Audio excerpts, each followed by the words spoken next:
Ezra 5. Haggai the prophet and Zechariah son of Iddo the prophets prophesied to the Jews who were in Judah and in Jerusalem in the name of the God of Israel to them. Then Zerubbabel son of Shealtiel and Jeshua son of Josadak arose and began to build the temple of God that was in Jerusalem. And with them were the prophets of God assisting them. At that time, Tattenai, governor of the Trans-Euphrates region, approached them, along with Shethar-bozenai and their accomplices. They said this to them: "Who issued you a decree to construct this building and to lay the foundation for these ramparts?" Then they said the following to them: "What are the names of the persons constructing this building?" But the eye of their God watched over the elders of the Jews, and Tattenai and his accomplices did not halt them until the matter could be brought before Darius, when Darius and his officials would write a reply about it. This is the text of the letter which Tattenai, governor of the Trans-Euphrates region, along with Shethar-bozenai and his cohorts, the Apharesashites, who were in the Trans-Euphrates region, sent to King Darius. They sent a message to him, and this was written therein: "To King Darius, all peace. Let it be known to the king that we have gone to the province of Judah, to the temple of the great God. It is being built of marble stone, with wood reinforcing the walls. This work is proceeding rapidly and is succeeding in their hands." Then we questioned these elders, saying thus to them: "Who issued you a decree to construct this building and to lay the foundation for these ramparts?" We also asked them for their names in order to inform you, so that we could record the names of the men at their head. This is the answer they replied to us, saying: "We are the servants of the God of heaven and earth, and we are rebuilding a temple that had been built these many years ago. And a great king of Israel built it and laid its foundation.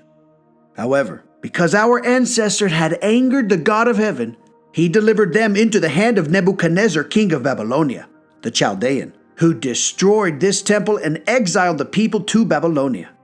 However, in the first year of Cyrus, king of Babylonia, King Cyrus gave an order to have this temple of God rebuilt.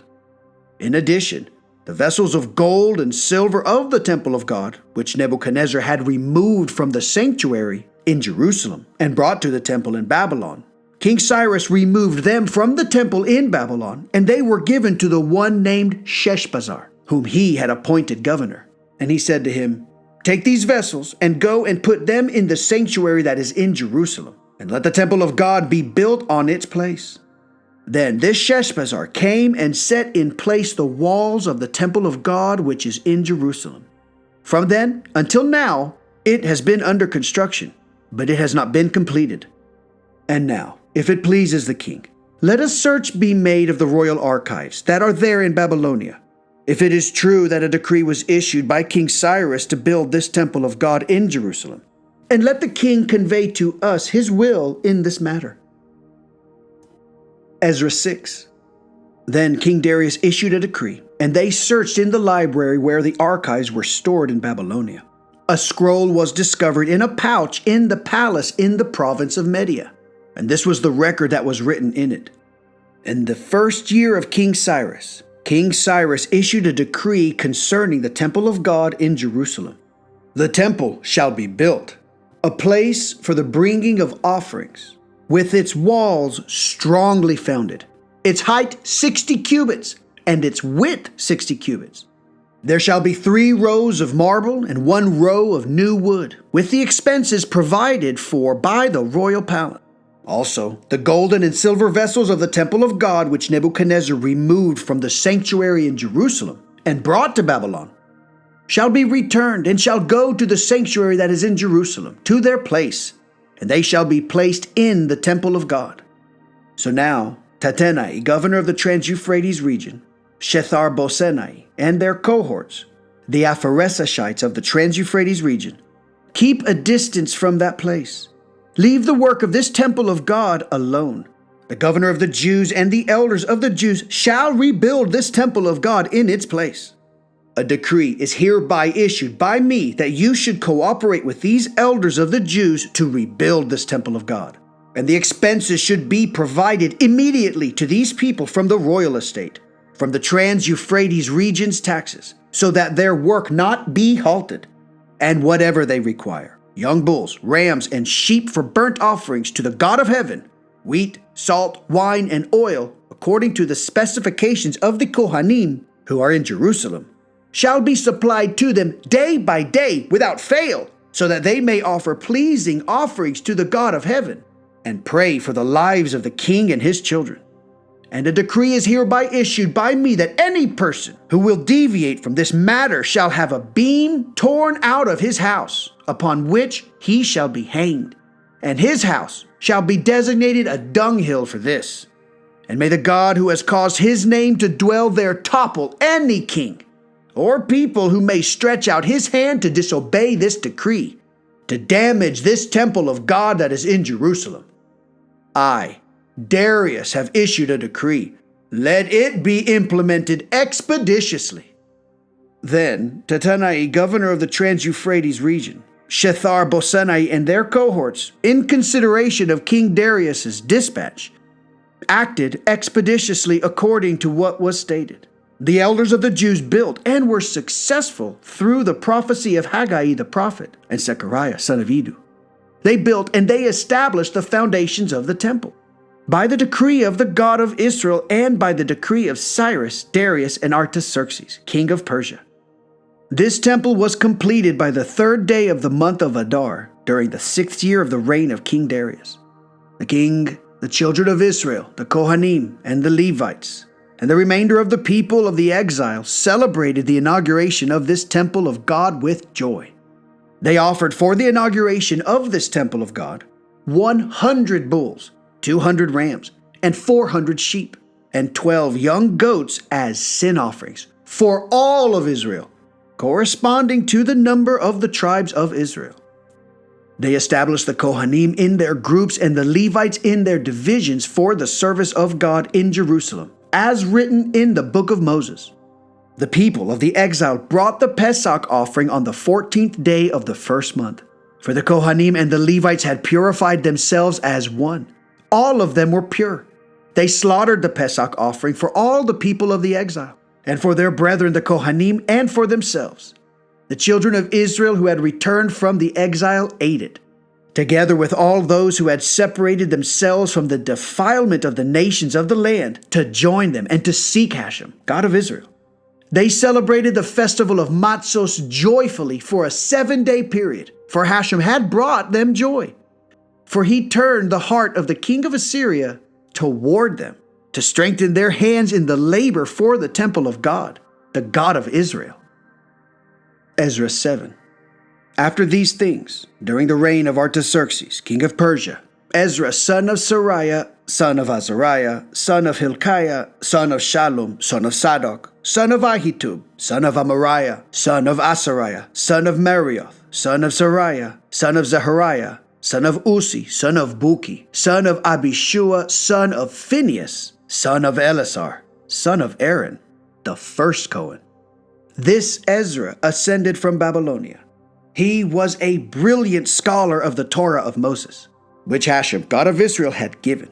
The king granted him his every request, according to the command of Hashem, his God, to him.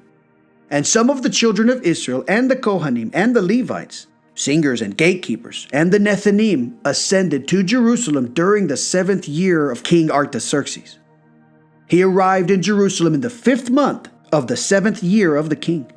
For the 1st day of the 1st month was the beginning of the ascent from Babylonia.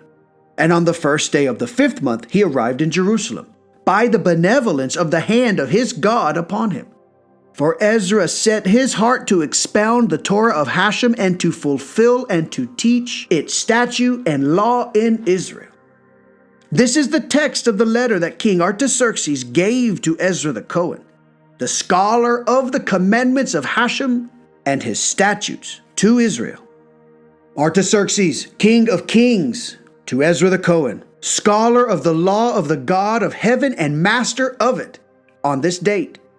A decree is hereby issued by me that anyone in my kingdom among the people of Israel and their Kohanim and the Levites who volunteers to journey to Jerusalem with you may go. because you have been dispatched by the king and his 7 counselors to investigate Judah and Jerusalem concerning the Torah of your God, which is in your hand, and to transport the silver and gold that the king and his counselors have contributed to the God of Israel, whose dwelling place is in Jerusalem, and all the silver and gold that you may find in the entire province of Babylonia, together with contributions that the people and the Kohanim contribute to the temple of their God that is in Jerusalem. By means of this, you shall immediately purchase with this money bulls, rams, sheep, and their meal offerings and their libations, to offer them on the altar of the temple of your God that is in Jerusalem. You may do with the remaining silver and gold whatever seems proper to you and your brethren, and is in accordance with the will of your God, you may do. Furthermore, deliver the vessels that were given to you for the service of the temple of your God before God in Jerusalem. And any other needs of the temple of your God that may arise for you to provide, you may provide from the king's treasury. Furthermore, a decree is hereby issued by me, I, King Artaxerxes, to all the treasurers in the Trans-Euphrates region, that whatever Ezra the Cohen, scholar of the law of God of heaven, shall request of you, shall be granted expeditiously, up to 100 talents of silver, up to 100 cores of wheat, up to 100 baths of wine, up to 100 baths of oil, and unlimited salt. Whatever is decreed by the God of heaven shall be done by the king's seal for the temple of God, lest his rage befall the king's realm and his children. We also declare to you that concerning all the Kohanim and the Levites, the singers and gatekeepers, the Nethinim, and whoever serves in this temple of God, it shall not be lawful to impose upon them any levy, tax, or duty. And you, Ezra, in accordance with the divine wisdom that you possess, shall appoint judges and magistrates who will judge all the people who are in the Trans-Euphrates region. Appoint them who know the law of your God, or teach those who do not know. Anyone who does not fulfill the law of your God and the law of the king, judgment shall be swiftly executed against him, whether to be put to death, or to be uprooted, or to be punished with the loss of property, or with imprisonment. Blessed is Hashem, God of our forefathers, who has put such thoughts into the heart of the king, to glorify the temple of Hashem that is in Jerusalem, who extended kindness to me from before the king and his counselors and all the king's powerful officers. I then strengthened myself in accordance with whatever the hand of Hashem, my God, gave me the ability to do, and I assembled leaders from Israel to ascend with me. Okay, so in this reading, we see the accounts of these 3 prophets intertwined. Haggai and Zechariah, these guys, they are put to purpose. And chapter 5 of Ezra records the response to this prophecy. The construction begins. And so this regional magistrate wants to condemn them and asks Darius for help. But Darius responds with effectively a cease and desist order. They need to stay away, not prevent the construction. They need to make sure that these offerings are presented every single day. And all the cost of all the things will be deducted from the national treasury. This would be like having egg on your face, I imagine.